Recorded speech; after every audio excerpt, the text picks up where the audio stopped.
there are lots of things that, especially if you have your full-time job, or if you are in a place where you don't have the time, passive investing can be really a great opportunity. Sometimes people underestimate the time that's involved in asset management. They may think that, okay, I'm just going to get the check. Like, all I have to do is just call the property manager. I'll look at the report, which will show me that every month I'm going to make $1 million. This is the real estate investing experience. We get it. Real estate can be rough sometimes, and that's why we bring in the experts to talk about the experiences you won't hear anywhere else with your hosts, John Cohen and Chris Grinzik.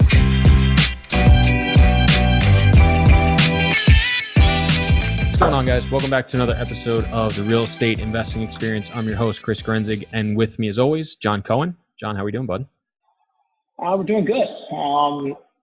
Getting ready to get on due diligence on 2 properties. We're doing due diligence at the end of the week. By the time this goes live, we will have completed it. Yep. Hopefully money will be raised. We're getting ready to do due diligence in Columbus and in Jacksonville. So we're rocking and rolling, feeling good. Yeah, for sure. Should be an interesting end to the year. Won't get too much into it. We'll dive right into it so we get as much time as possible. We got a great guest on. The last time we tried to do this did not go so well, so hopefully this recording goes much better. But without further ado, Sonya, thanks for joining us. Hi, Chris. John, thank you so much for having me on. Yeah, for sure. So can you tell everybody that may or may not be listening astutely a little bit about yourself, your background, how you got involved in real estate, kind of how it's evolved, and where you are today? Sure, yeah. Well, so I started out my career not in real estate, actually, in accounting and in finance. And I spent the majority of my career there. And what really happened to me was I was reading Rich Dad Poor Dad books and got bitten by the real estate bug, and was always trying to figure out how am I going to incorporate real estate into my life, because it just seemed like an amazing venture. But, I started out my career in audit. I was in financial services, and I was just sort of doing my job and just thinking about also my career path. Where is that going to go? And then in 2013, everything really switched. Everything changed for me, because the company that I had been with for, at that time, over 10 years, my group was going away. My group was going to be disbanded. Our roles were going to be farmed out to other groups, and so I had to make a decision. Am I going to continue to look for another role in a company or a competitor, or is this an opportunity to do the real estate, to see how I could pave a path in real estate? And a lot of things came together at that point. I had the opportunity to join a group where I met several individuals like John and a lot of other people that I've had the opportunity to work with, to invest with, who've invested with us. And through that group and also the real estate or other real estate organizations that I've joined, I really had an affinity for multifamily. It really all made sense to me. I love the fact, coming from a business that was, especially focused in corporate, it was just seeing each apartment as its own individual business was very attractive. The economies of scale versus single family houses or other strategies really resonated with me. I remember one of my mentors said to me when I joined her real estate investing group that you really have to pick a strategy. When I first joined, there were many people doing fix and flips or single family buy and hold or tax liens. There are so many strategies, and you can combine them, but you really have to pick one path and pursue that path so that you can gain scale. And through that group and before I met John, that was something that really clicked for me in multifamily investing. So I started out first passively investing in other people's deals. So the people in the network that I was with, they were raising money for apartment deals. I wanted to be part of it. It's also a really good thing because it helps to build some credibility for you. It helps to build your resume of deals that you're working on. So when you start speaking to brokers and talking to them and telling them, oh, I want to, send me some of your deals, you have a little street cred because you already have some equity deals under your belt. And I always positioned them that way. I didn't say, like, these are the deals that I'm running, but I knew enough about the deals to be able to talk about them so that they felt like, okay, this person kind of has an idea of what's going on. So maybe we'll send some leads her way. Mm-hmm. So I started out passively investing, and then after that, I joint ventured with a business partner, and we syndicated our first deal in 2014.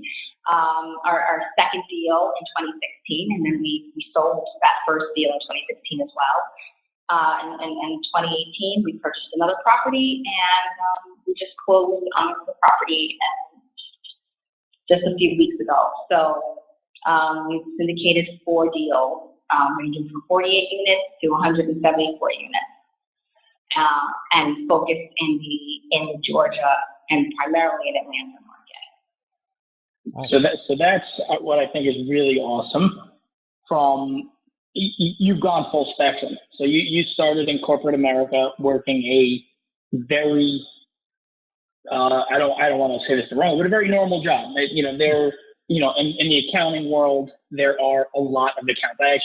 When I was younger, my parents, there's always a need for an accountant. Go be a CPA if you don't know what to do, because there's always a job for you. So you took the path, we don't know the path that prior to the CPA world, but went from accounting world to interested in real estate, to surrounding yourself with good people, to passively investing, to now syndicating 4 deals. So there's no reason why someone listening to this can't relate with that. I mean, that's a very, it's how it falls. Now, I'm sure from, starting as an accountant to buying your first deal or syndicating your 4th deal, there was probably a ton of hurdles and challenges that went with it. From the accounting world, did that, do you think that helped in any way or hurt even passively investing? Forget being active and buying deals yourself, but I'm sure it's a very detailed mindset. So when you're looking at deals or you're looking to invest, can you talk about that? I think, that resonates with people, because a lot of people, analysis paralysis, so they look at all the deals and they can't pull the trigger. So I think, coming from a CPA background, there's a lot of detail and bean counting there. So I think that, from a detail standpoint, you probably want to see a little bit more and or have more questions. So can you talk about that side of it? Sure, absolutely. So it was definitely a leap for me in the sense that I was going from, coming from a world of a little bit more known to like an unknown. For real estate, what I found great was having the financial background and looking at financial statements, knowing how to read them, really helped me when I was analyzing deals.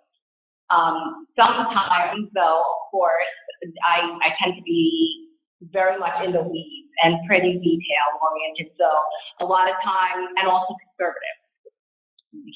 So, that's part of the package. And so, in looking at deals, sometimes you really have to, it's a fine line, you have to walk a middle road.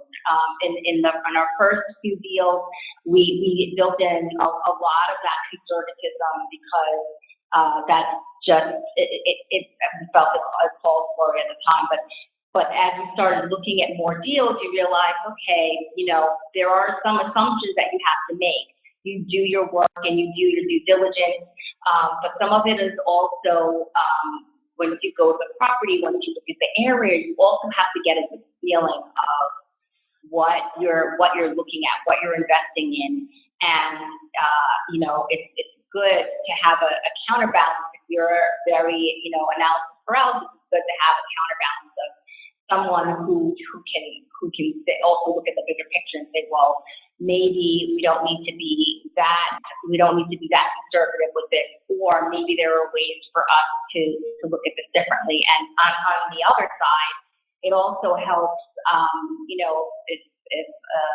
if there's a little bit of roadness going on with the deal review, to have somebody who's a bit more conservative to say, look, I think we need to take this back because based on what we know from these other properties, this is sometimes what happens. We need to look at it this way, look at it in that mindset.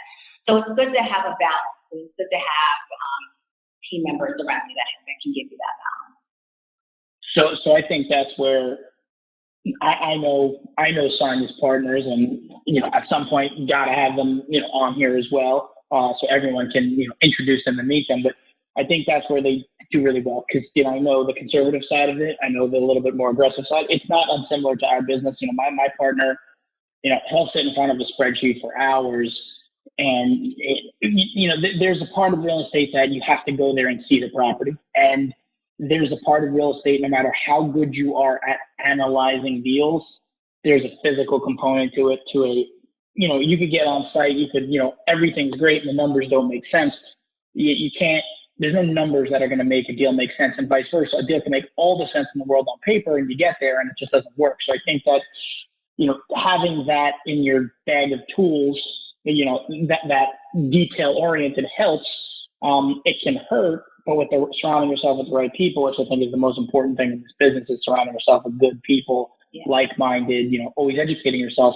That's probably what helps you go to the next level. And that detail that you bring to the table is something that can help someone from really buying a bad deal it may make all sense in the world, but if you're missing income, you're missing income. Or if the expenses aren't adding up, the deal's not going to work. So I think that's a really important part, a really important thing that anyone can look at in the deal. And when you're listening to this, there's the two paths of doing this, go the full gamut like Sonya did, or, you jump into you jump in head first and you figure it out. You cut your teeth, maybe you win, maybe you lose, but that side of it is super important. And having that balance and understanding it is probably what makes you guys very successful. Just, you're looking at it from all different perspectives, and that's important.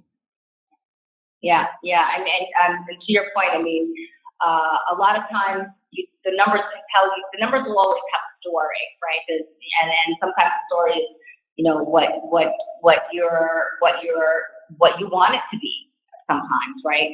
But the really important thing is being on the ground as well, making sure that your story is filled with facts.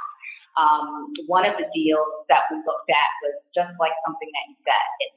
It looked great on paper, or it looked like it could really work. At the time, that would have been the largest deal. Over 100 units would have been a larger deal than we had previously purchased. And we had a good relationship with the broker, and you always want to manage your relationships with your brokers because they're the ones that are most of the time feeding the deal. So you want to do things in the right way all the time for your brokers, investors, everyone. So anyway, we went down and took a look at the property, and we were so disappointed because it was first of all, it was in this cul-de-sac. It was not high visibility to get in there. Then when you got in there was this one driveway, and there were multiple. There was another property that was using the same driveway, and that was also partially on that land. It's like they shared the land. So the main concern that we had was that we had no control over that other property. So, if all of a sudden we purchased our property, we tried to, jazz it up, make it look good, make it comfortable and clean for our residents. And then all of a sudden you have, your next door neighbors, kind of have it run down and they're not keeping it up.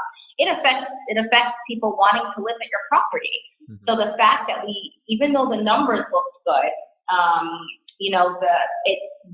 we went to the area, it wasn't a good deal, and we ended up passing, and it was it was time and money spent on the plane and everything like that, but you know, it was nothing compared to what we could have gotten ourselves into if we had just sort of went with what we thought, based on the numbers and not having that ground intelligence.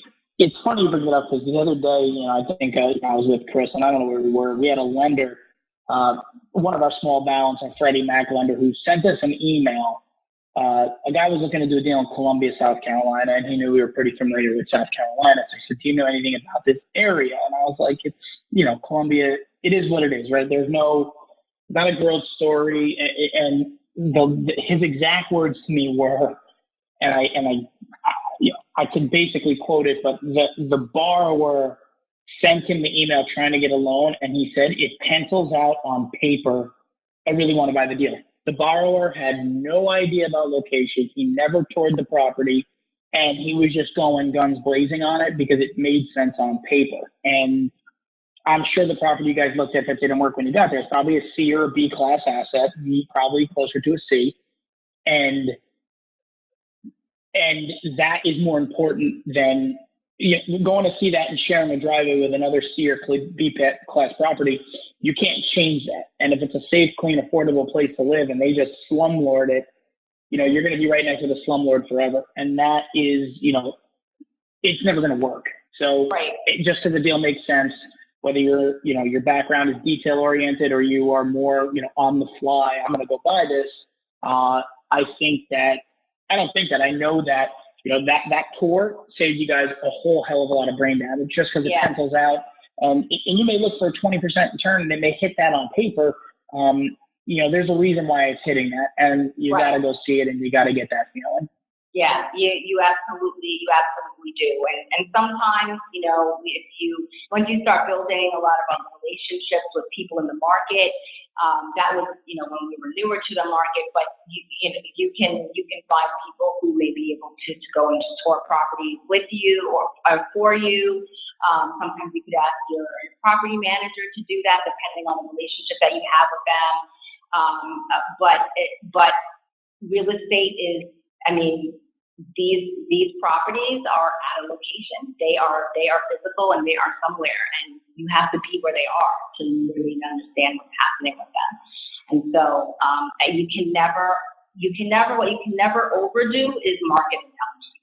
That's something that you can't get enough of that, and getting it from different perspectives, getting it for people who live in the area. That's also something that we do. Sometimes there was a property that we were looking at, and then we had to stop at a convenience store, and a police officer was there. So I just asked him, I was like, hey, you know, can you tell me a little bit about this area? What do you think about the crime or what the type of crime and things like that? And, you know, he was actually pretty candid, and like I probably wouldn't live here if I were you. So that was another good.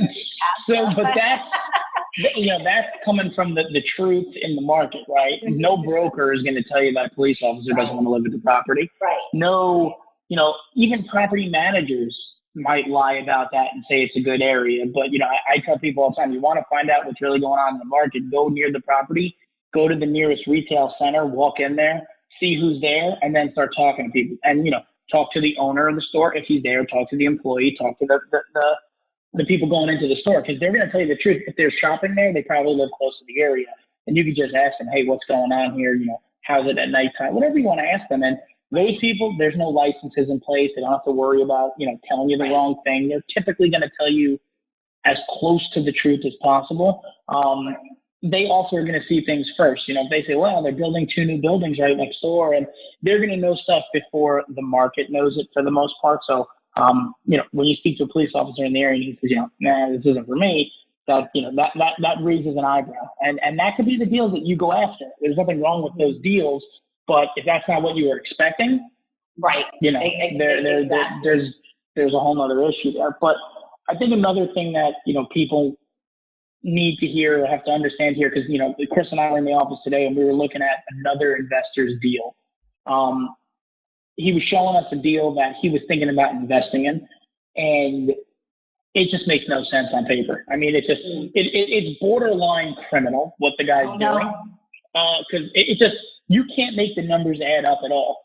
Can you speak to the passive investment side, because you've transitioned out, right? You know, corporate America, passive investor, sponsor. It's a very natural progression for a lot of people. But I think a lot of people like to skip over that passive piece for a multitude of reasons, whether they're scared, they don't know, they like control, so on and so forth. Can you speak to how that may have helped you or may have hurt you, or something? Sonya's a passive investor in one of our deals. The deal is not the best deal in the world. It's sort of just doing its thing. But can you speak to how the passive investment, and the reason why Sonya invested in that deal, and the only reason, not, we have a good relationship and there was a level of trust there, but it was a market she was looking to get into at the time. So can you speak to how maybe a passive investment in deals helped you shape free deals and or got you comfortable enough to make the step into the next one? Because I think that's something that people like to know. Yeah, a lot of times when I speak to people, they I want to invest in multifamily, and or actually they really want to sponsor a deal right away without doing passive investment. And what passive investment allows you to do is it allows you to participate in a deal with somebody else who is going to be managing the day-to-day. Somebody else who is going to be responsible for identifying the deal, doing the due diligence work, lining up the financing, appointing the property manager, having those conversations with the property manager on a periodic basis. Sometimes it's weekly, sometimes it's less than weekly, sometimes it's every other week or monthly, depending on the stage of the deal and the stability of the deal. You're as a passive investor, you're not hands-on. You're not doing the day-to-day. But what it does allow you to do is it does allow you to see how a deal actually transpires. It gives you some market intelligence first in the area that the deal exists. So in city or in MSA, you get to learn about that area more from the sponsor, from your relationship with them, and from the information that they give you. And then while you're not getting into the day-to-day of it, what you are learning is all of the different aspects of the deal, and sometimes all of the things that can happen in the deal. Because a lot of times when you go in and you're thinking, everything is going to be great, you're not going to realize that, okay, there could be a fire. That happened to us on our first property, but it thank God nobody was injured or hurt, and it still worked out well. But sometimes it doesn't. There are lots of things that, especially if you have your full-time job, or if you are in a place where you don't have the time, passive investing can be really a great opportunity. Sometimes people underestimate the time that's involved in asset management. They may think that, okay, I'm just going to get the check. Like, all I have to do is call the property manager. I'll look at the report, which will show me that every month I'm going to make $1 million. And you mean that these deals, these deals just don't throw off cash for doing nothing, just to get buy a deal and it just gives you money, right? It doesn't work that way. And it doesn't happen like that. A lot of times there's deferred maintenance that we refer to as, like the former owner, when they knew that they were going to sell, they stopped doing all of the work orders, because why spend money on doing and fixing things when a new owner was going to come in?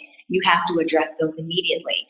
You have to understand, the culture of the community, or if you're trying to create a culture of community, you have to introduce yourself as the new management, and then try to transition it over so they understand that you're trying to make the living environment better for them. So for me, it was a really important step, because it did allow me, I understood the strategy of the deal, that I was investing in, all of them. I found people that I trusted. So, John's one of those people, somebody who is very frank and candid, and, would call me up and say, hey, this is what's going on, just so you know, this is what's going on. And so I know that, I know that I have somebody that I believe in. So that's very important also when you are passively investing. Try to make sure that you find sponsors that you feel comfortable with, talk to them about the portfolio that they had, and if somebody's telling you they have a portfolio and they have a property that didn't do well, that's great that they were candid and open about it, because that's what you need. You need to be with people who are going to be candid and open with you, because it's your money. So that's really important. And I think in today's world, where the market is definitely closer to the top than the bottom, and we talk about it all the time. There's a lot of sponsors out there. Some good, some bad, and probably the most of them are what they are. If someone says they haven't had a deal that it didn't go 100% according to plan, or I think the most important thing in today's world, as I was just saying, is finding out how they react to a problem, whether it was a capital call, whether it was a deal that didn't go according to plan, whether it was cash flow was lower than expected, cash flow was non-existent. These deals very infrequently go from A to Z 100% according to plan. I think that a sponsor that's been through some hiccups and some punches in the gut, but has still made the deal come out on the other end and work, is a question that everyone should be asking, because I can tell you right now, there are times in today's market that, I think it was earlier today, Chris showed me a deal and I said, just circle that one, because you can't, the strategy they were going in with, there was no way in today's market you could buy a deal and in 18 months refinance out all your equity. That was well occupied in Macon, Georgia. I wasn't going to buy into it. I think that's what the passive investor allows you to do, is you allow to see both sides of the coin, where you can see how a sponsor treats an investor and or how a sponsor reiterates bad information, because it's not all roses. And I think that's where that passive investment helps. And that passive investment doesn't have to be, and you can speak to it, do you have to write $1 million check? No, it's not. No. Passive investment has to be something you're comfortable with, that gets the ball rolling. Right. And for most likely less than $1 million, when you're able to participate in deals and say that you're a partial owner, because you are a partial owner in that property. So that can do a lot for your portfolio. It can do a lot for your investment resume, if you will, when you speak with people, when like I said before, when you're talking to brokers or even property managers in different markets, or if you're looking for deals in a similar market where you're already investing, that's also good, because you can say, yes, I'm an owner of this deal down the road, and you can use that to your talking advantage as well. So, and then I have investors who told me, look, I really don't want to deal with the day to day, and I'd rather just have somebody else who knows what they're doing, just take care of it. And, it's a matter of trust, of being honest, of managing expectations, and doing really the best that you can. And I think I feel fortunate. I've surrounded myself around people, like John and Chris, and people in my network who are like that. So that's really. I think the other thing that goes unsaid is that there's a lot of people buying deals that have never bought deals in certain markets. There's rent stabilization laws in California that are horrible, in New York that are horrible, and you got a lot of groups that are going outside of what they've always done in their backyard, and they're buying deals in markets that are they're very aggressively priced. And what I tell people all the time, the first deal I ever bought in the market was off market. It was through a direct mailer, so it was a little different. But our own deal in Jacksonville, we knew we were paying a premium for it at the time, because it was a market we wanted to be in. That deal is now shake free. We've gotten a lot of deals out of it, but there's a side of the passive investment that I made myself. I made a passive investment in a deal in Atlanta. We loved Atlanta. We weren't competitive, so I invested in the deal in Atlanta, which is actually coming out on the back end much better than anyone expected. But there's something to be said. If you want to go out and sponsor your own deal, and you want to go into a market like Jacksonville or Atlanta or wherever it is, if you don't own anything and you have no credibility and no track record, most likely you're not going to win a deal because of who you are. you're probably going to win a deal because you're the highest offer. And at a market that's further at the, closer to the top, you're going to be making a sacrifice on your purchase price to get involved, where maybe you could have built more credibility in a market and or realize if you even like that market by writing that check or being an investor in a deal. Because, we have investors in our Jacksonville deals that live in Jacksonville that cannot break a Jacksonville deal. They can't get one. And the reason being is they have no experience whatsoever. Yeah. So there's something to be said about, if you like the deal, if you find someone that's active in that market, to take advantage of that, because I don't think people give enough credit to the credibility from a broker to see that they're either an investor and or they've done this before. Because you don't want to be the first. You don't want to be the first investment in a market at the highest price, because there's a lot of other people that have passed on that deal. So you want to be, you want to be aligned with someone that knows what they're doing in the market, and that's only going to come from finding an off-market deal or investing in someone's deal, because you can't get a deal done without either overpaying for it and or getting it off market. Those are the two options today. There's going to be a broker deal or an off-market deal. And off-market, we all know what that means. Yeah. I think there's something to be said too for the passive side that kind of comes into play with John, how, I got involved along with my mom and my cousin. That was, we invested passively to learn more about it and kind of figure out if it was right for us. Because for people that don't realize, we came from the flipping world and failed to do it on our own, bought a course. Then we met you and we tried the tax deed stuff that you had been doing, kind of piggyback off you, learned that wasn't right for us. And we kind of, consciously or subconsciously realized, hey, let's work with somebody that hopefully knows what they're doing. And luckily you did to a certain degree. And, can we figure out if this is going to be the right path for us?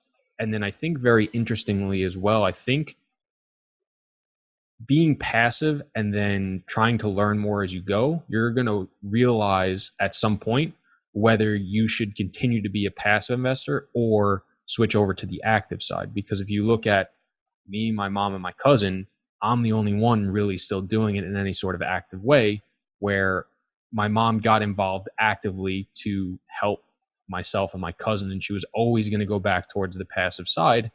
But my cousin also really wanted to be active, but learned very quickly that his full-time job, also being an agent, and his family was more important and was better suited for him than continuing to try to force down the active side. So I think going passive also provides some better clarity and insight into what the business actually entails. Back to your point, Sonya, about you don't just make $1 million for doing nothing. And it's going to give you some more clarity and insight than, looking from the outside in and, the grass is always greener. You're going to realize how green is that grass really, and figure out if it's the right avenue for to continue down that path towards active GP sponsor side, or is it, hey, you know what, I've actually got a pretty good thing going and I can just invest passively, and do my own thing on the side, whether that's in real estate as a flipper, wholesaler, or another asset, or, with your 9 to 5 and you just kind of live your life and that's another investment vehicle for you. So I think it was very interesting from, my standpoint and my mom, my cousin, to see how that evolved as well. Yeah, I think that nobody gives credit. Everybody. I mean, people give credit. That's not where I wanted to start, but the grass isn't always greener on the other side. We were just talking earlier before we started to record this. We bought a property, and within 2 weeks, 73 handguns and shotguns and 5,500 rounds of ammunition were found on site. It was a unit that the tenant changed the locks. We weren't able to get in during due diligence. So it's just one of those things that are going to slip by the wayside on a 350 unit property. You try and get into every unit, but there are things that you're just not going to be able to accomplish. And, from the asset manager, sponsor, GP perspective, my manager emailed me at 9:30 at night an article in the paper that had the property name and the whole 9 yards. And I'm sitting there like, okay, no, this could be worse. It did not scare me because we've gone through crazy things. And, Chris brings up a good point. Everybody reads a book, and, I have a whole list of them on my desk right here. And they read a book and they're like, I'm going to go be a real estate sponsor. And they think just because they're buying real estate in real estate, they're going to make millions of dollars. And the problem is that it doesn't always go according to plan. And I think that writing a check passively or being a passive investor or aligning your visions and really working backwards on this is what I want to accomplish. Sonya didn't go from, accountant to sponsor. She did that not because she thought real estate was she's going to millions and millions of dollars. There was a goal that she set out to do, and luckily her company pushed her out a little bit just by downsizing they were making, and it sort of was the kick in the ass that you may have needed to go full time. But if the job was working really well and they were giving you a promotion, maybe it was just passive checks that would have been written because it was working, but there was a reason and a backdrop to why you made the decision. And I think that's what every person has to ask, as Chris and his family did, as I did when I started. You got to understand why you want to do it, because if the answer is you want to do real estate because you want to be a millionaire, I can rest assured that 6 months into this, you're going to be really disappointed with the results and you're going to hate it. So I think you have to know why you want to be the one in control, the one managing it, the one finding the deal, the one underwriting the deal, whatever your role is. And I think that, trying flipping and it not working, or doing the tax deed stuff we did, or, whatever it may be, I think that's something that, goes unsaid. And I think that's why that being a passive investor in a deal makes a whole lot of sense, because it will give you the vision of, I really like doing what I do. Let him do his thing. Or, hey, this is awesome. I love getting checks. I want to go build on this and educate myself. And that's something that I've done it. Chris has done it. Sonya's done it really well. And we've all transitioned over to the other side, which is, an awesome cherry on the top. But I think, Chris brings up good points. I think it's something everyone should listen to and figure out a way to see if it's something you want to do without quitting your job and going to be a real estate investor. Because, you quit your job, you be a real estate investor, income stops. So You got to see if you want to do it first before you just dive in head first, in my opinion. Yeah, no, I think that makes perfect sense. And, I just think having that passive investment or starting out that way definitely gives you options. And I think, in life, there's nothing really better than having options and determining what path you want to go and not going down a path too far before you realize it's something that I don't want to do. I think it's critical. Excellent. Excellent point. Yeah, because, I know one of Chris, I said her name, but one of Sonya's partners I know was, really fell in love with a market in Tennessee. And finding deals was a little bit harder in that area. And this is a story that I was told. And, I know this because I know everybody well, but, that was going down a path of trying to find a deal in the market. And it was very difficult to find a deal in the market.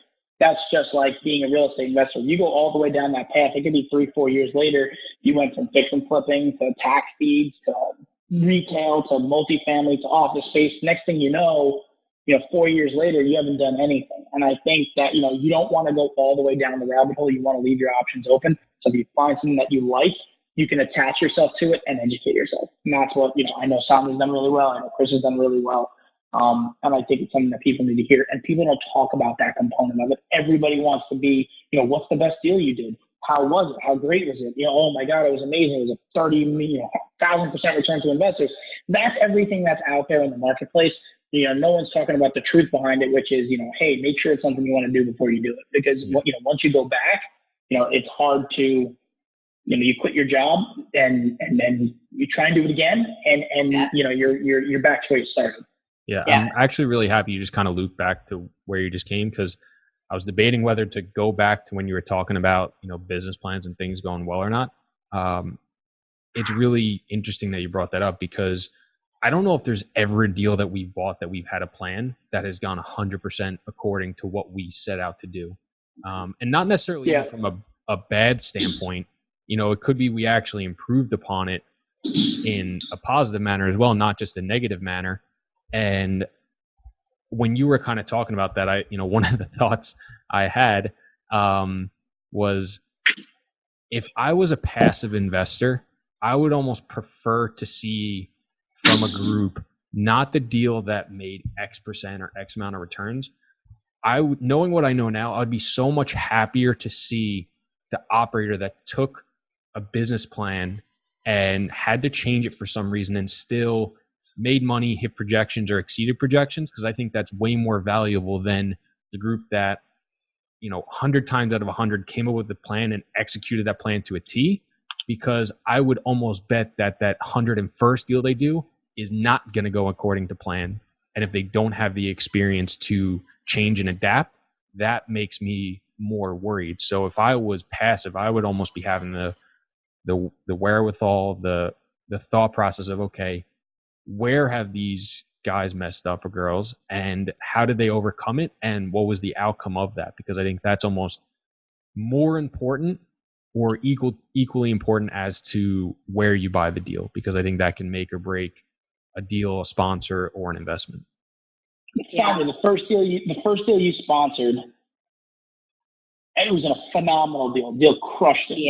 Yeah. Did it go, when you bought it, you talked about a fire and some other stuff that happened. When you bought that, you put your pro forma on paper, and I know the deal outperformed any expectation that you guys might have had, but can you, to Chris's point, when the day you transacted and bought it and the day you sold it, was it a direct linear line up, or did you have your, it's not going to work, or, oh no, hey, our leasing's a little bit behind?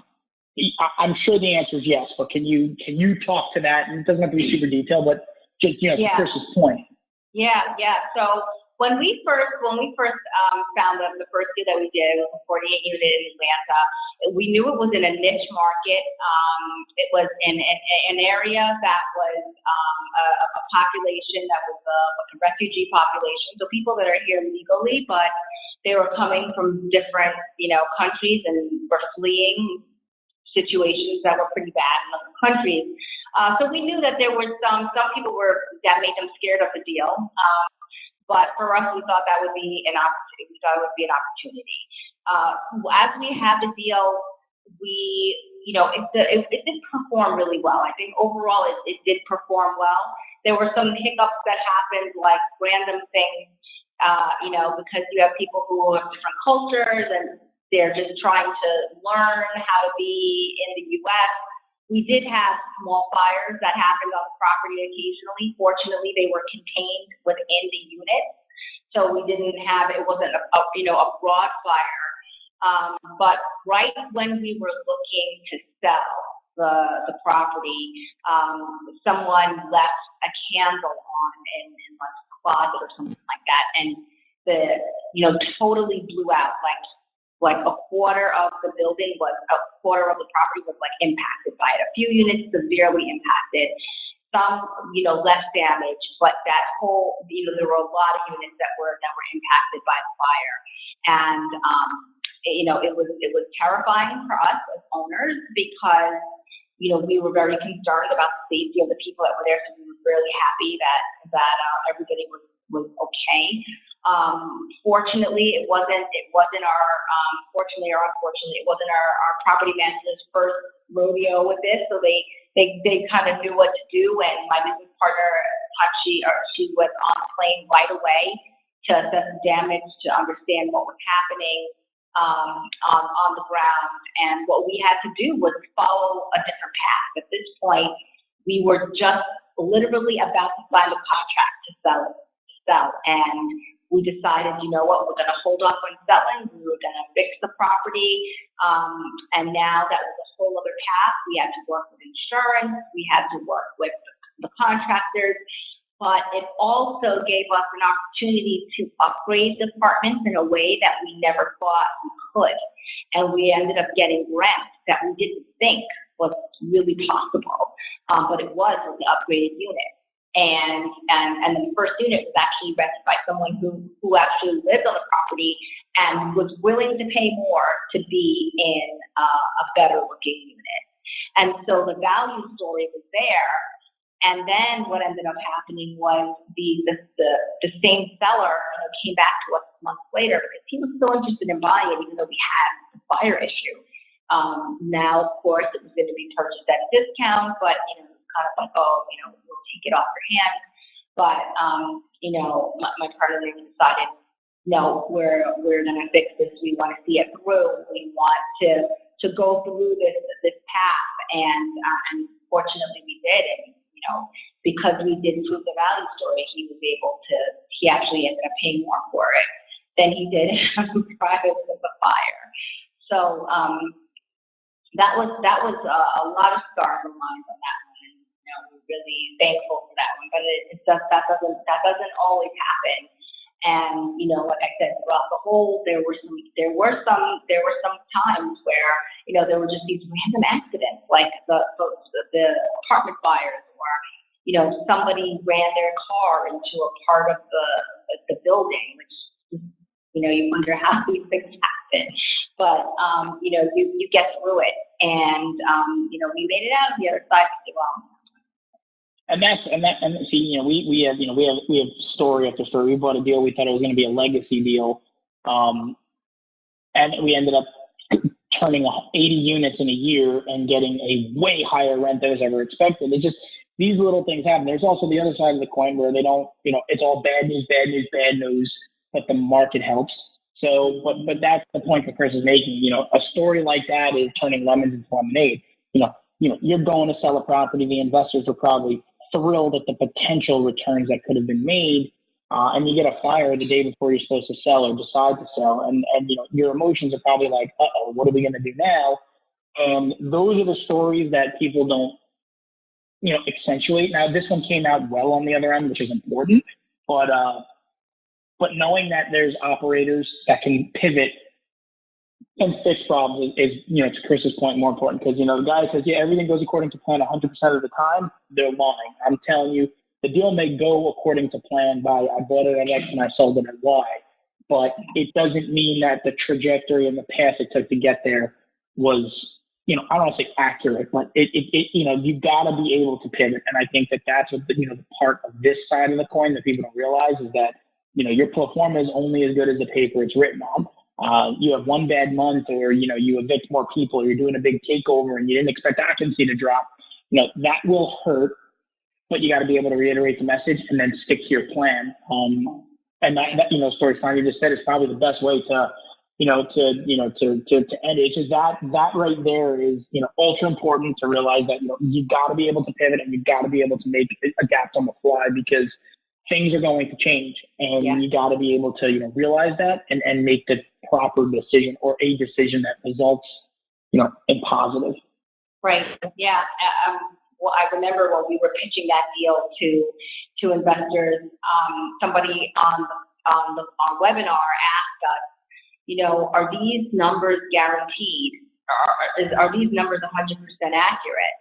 And I paused and said, I can 100% guarantee you that these are not going to be the numbers. Like, these are estimate numbers, and I want to be 1,000% clear that these are our best estimates. I mean, nobody just throws, well, all of us here, we don't just throw numbers on a paper. We're vetting them, and we're doing work to make sure that we think they're the best possible numbers, but it's not 100% guarantee.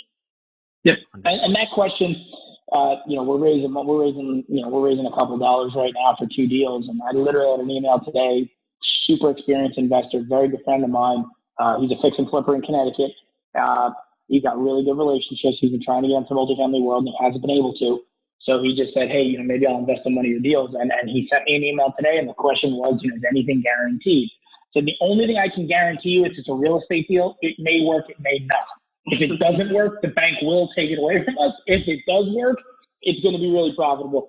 That's a real estate guarantee. I can't guarantee that the repairs and maintenance are going to come in at $375 a unit. All I know is that the properties we own in the market, they may run that way. So, your pro forma, you may have to rob from Peter and pay Paul. I hate using that word, but your repairs and maintenance might be $400. But your contract service might be $250, and you thought it was going to be $300. So, that's the one thing that you have to understand. You're putting your best forward. But even to this day, we're still getting investors asking, is anything guaranteed here? And I said, no, nothing's guaranteed. The only guarantee is that we're going to, that's not even a guarantee that we're going to buy the deal. But it's people ask it, it's the answers. But other than that, you're going to be conscious of your time. I know. We're getting close to the end. Tell people where they can find you. I'm taking the words out of Chris's mouth. He normally wraps it up better than I do, but tell people where they can find you, a little, all that good stuff. Put in the show notes. Yes, Sonya Rocvil, Bedrock Real Estate Investors. You can find me on LinkedIn, on Facebook. My website is bedrockreinvestors.com. Come visit. And thank you, Chris and John, for having me on. No, it's been our pleasure. Sonya is one of the better ones out there. And she got a really good support team and team behind her. Her team is really good. We will have both of her partners on here as well. They do it in a very unique fashion. It's, the way that they structure the deals is really good. It gives, some flexibility and hold everybody accountable. But, Chris, unless you have anything else, Sonya, obviously it was fantastic to have you on. Thank you so much. It was great to be here. Thanks, guys. Thanks. Thank you.